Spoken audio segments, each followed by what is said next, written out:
こんにちは、こんばんは、サリノです。2020年10月、沖縄に2週間ほど滞在していました。この Vlog ではその時に出会った素敵な場所や食べ物をご紹介します。私は免許を持っていない、そして人生9回目くらいの沖縄旅行なので、那覇市周辺、しかもかなり食べ物メインの内容ですが、少しでも沖縄の雰囲気を楽しんでもらえると嬉しいです。こんにちは、こんばんは、サリノです。沖縄に着きました。めっちゃ久しぶりの旅行なんですけど、超楽しみということで沖縄楽しんでいきたいと思います。はい、ということで先ほど沖縄に着きまして、まず行ったのがこちら、シュレイそばと沖縄料理。初日滞在していたホテルから歩ける距離、そして口コミが良かったので行ってみました。お昼は並んでて入れないこともあるらしいんですが、今回は閉店間際だったのでスムーズに入れてもらいました。このお店だけで1本動画を作っちゃうぐらい美味しかったんですよ。店員さんも優しくてね、素敵でした。食べたのはシュレイそば中709円です。美味しすぎて秒で完食しました。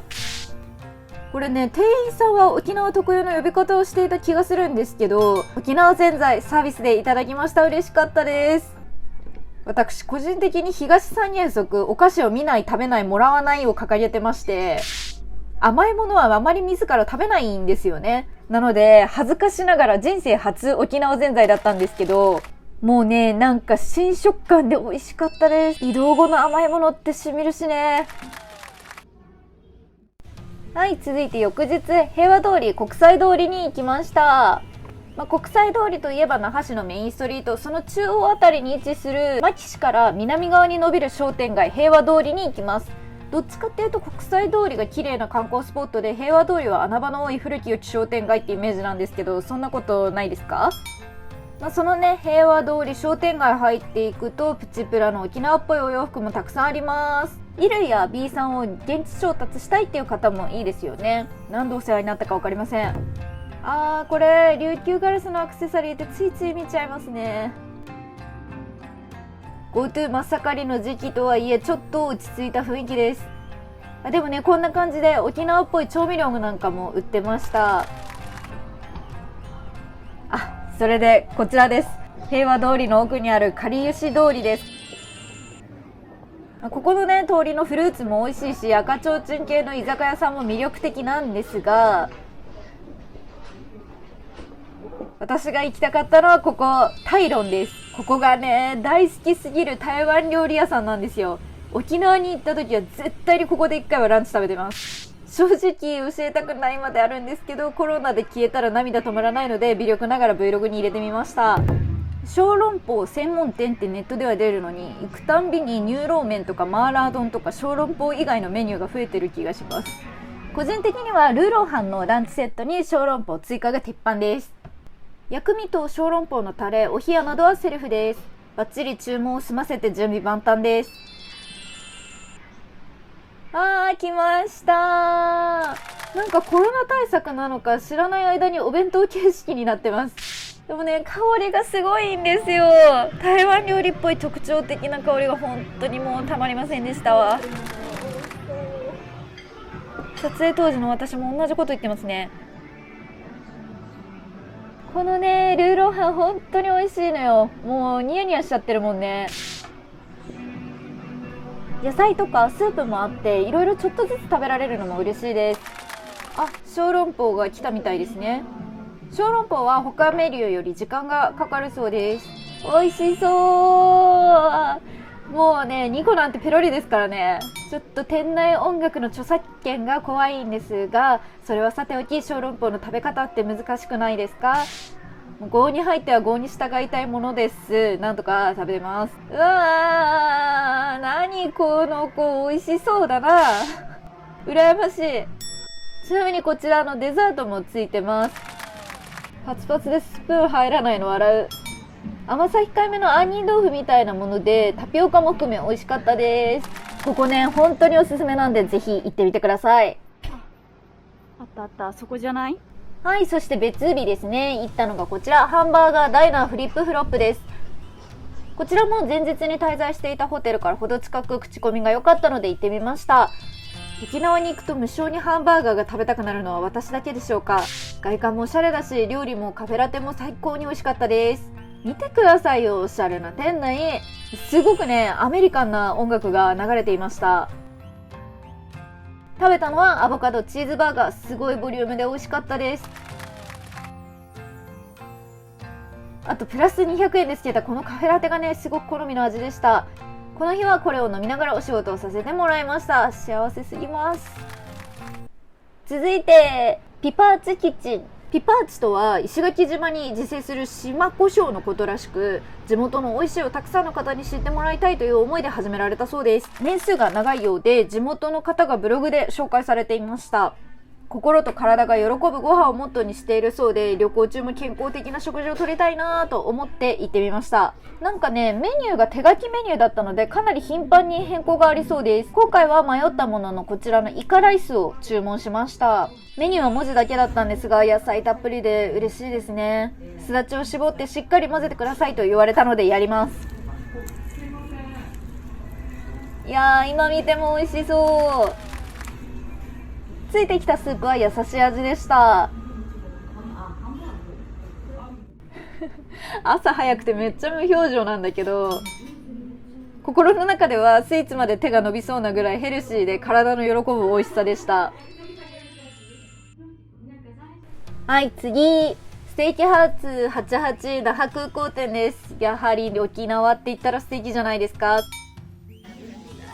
こちらも別動画にしているのでちゃちゃっとご紹介なんですが、早めにね空港に行ってよかった。それぐらい美味しかったです。音やばくないですか？聞こえますか？この音めっちゃジュージュー言ってる。美味しそう。このねスープも本当に美味しくて大満足でした。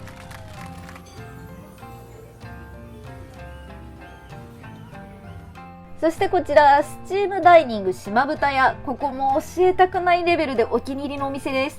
宮古島からヘトヘトで帰ってきてどうにか元気を出そうと奮発しました。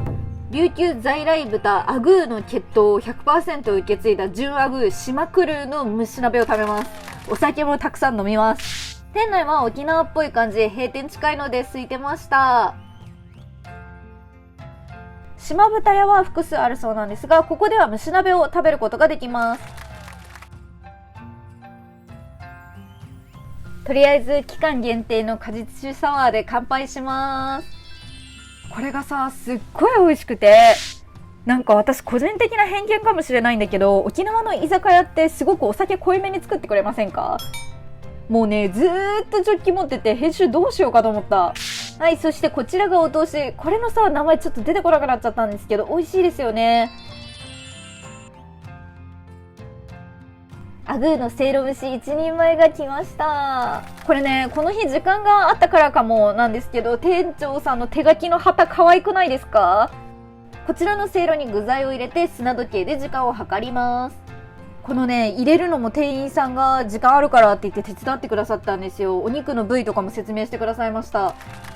こちらのポン酢とごまだれ、沖縄の雪塩の3種類で食べます。大根おろしもあるんですがね、これもぴったりで美味しかったです。そうこうしてる間に蒸し上がりました。ありがとうございます。はい、いただきます。さっきからさちょいちょいお話ししてるんですけど、店員さんがめちゃくちゃ優しいんですよ。でさ、たくさん飲んでくださいねって言われたらもう飲むしかないじゃん。もちろんね味もとてつもなく美味しいんですよ。この日宮古島からのお仕事で超絶疲れてたから美味しすぎて正直なところ泣きそうでした。お肉の部位もいろいろあってそれぞれね味が違って楽しむことができました。アグー豚ってせいろ蒸しにするとこんなに美味しいんですね。野菜がたくさん食べられるのも嬉しいです。ゴーヤとか沖縄感あっていいな。この日は近くのホテルに滞在予定だったのでたくさん飲みました。お酒の種類もたくさんあっておすすめです。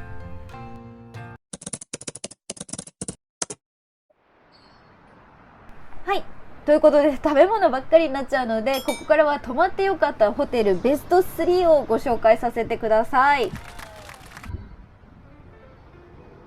まず1つ目はホテルトリフィート那覇旭橋です。旭橋駅から徒歩6分、琉球文化と現代のデザインの調和にこだわったということで、おしゃれだけど高級感のあるホテルです。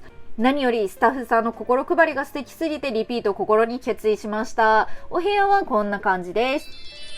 いや、いいよね。なんか上品だしさ、ちょっとなんか広々としていて、あと開放感もあるし、すごいね、至れり尽くせりのホテルでした。続いてこちら、ティサージュホテル。体も心も開放できる快適ステイとのことなんですけど、わかる。そしておしゃれすぎる。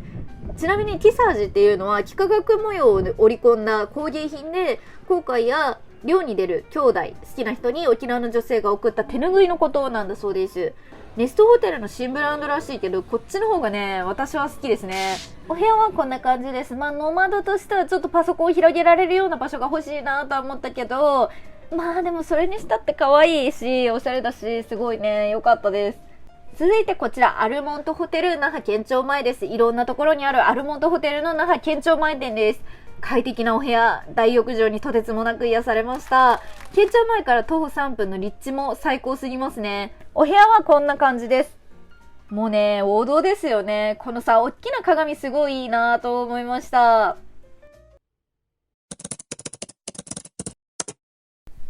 はい、編集中のサリノです。こんな感じでね、14日間10月に沖縄で過ごしていました。今回ご紹介した場所をまとめるとこんな感じです。中でもおすすめなのは小籠包としゃぶしゃぶかな。いやね、本当に美味しかったんですよ。ここはね、本当に外れがないからぜひ行ってみてほしいなと思います。ホテルはベスト3を選んでご紹介したんですけど、他にどんなホテル泊まったんだいっていう方とか、もっと詳しくね、一つ一つ見たいっていう方は個別で動画にしてますので、そちらを見てもらえると嬉しいです。私がね、車が運転できないっていうのと、今回お仕事で行ったっていうのと、仕事を持ち歩いて暮らすように旅してるっていうので、あんまり観光地巡りっていうのをしないというか、本当になんか食べて働いて生きてるみたいな感じなので、かなり食べ物メインの内容ではあるんですが、少しでも沖縄の雰囲気が伝わったよっていう方はグッドボタンやコメントなどで反応をもらえると励みになります。最後まで見てくださってありがとうございました。このチャンネルでは引き続き旅の Vlog やホテルのレビューを上げていきますので、ぜひぜひチャンネル登録もよろしくお願いします。ではでは。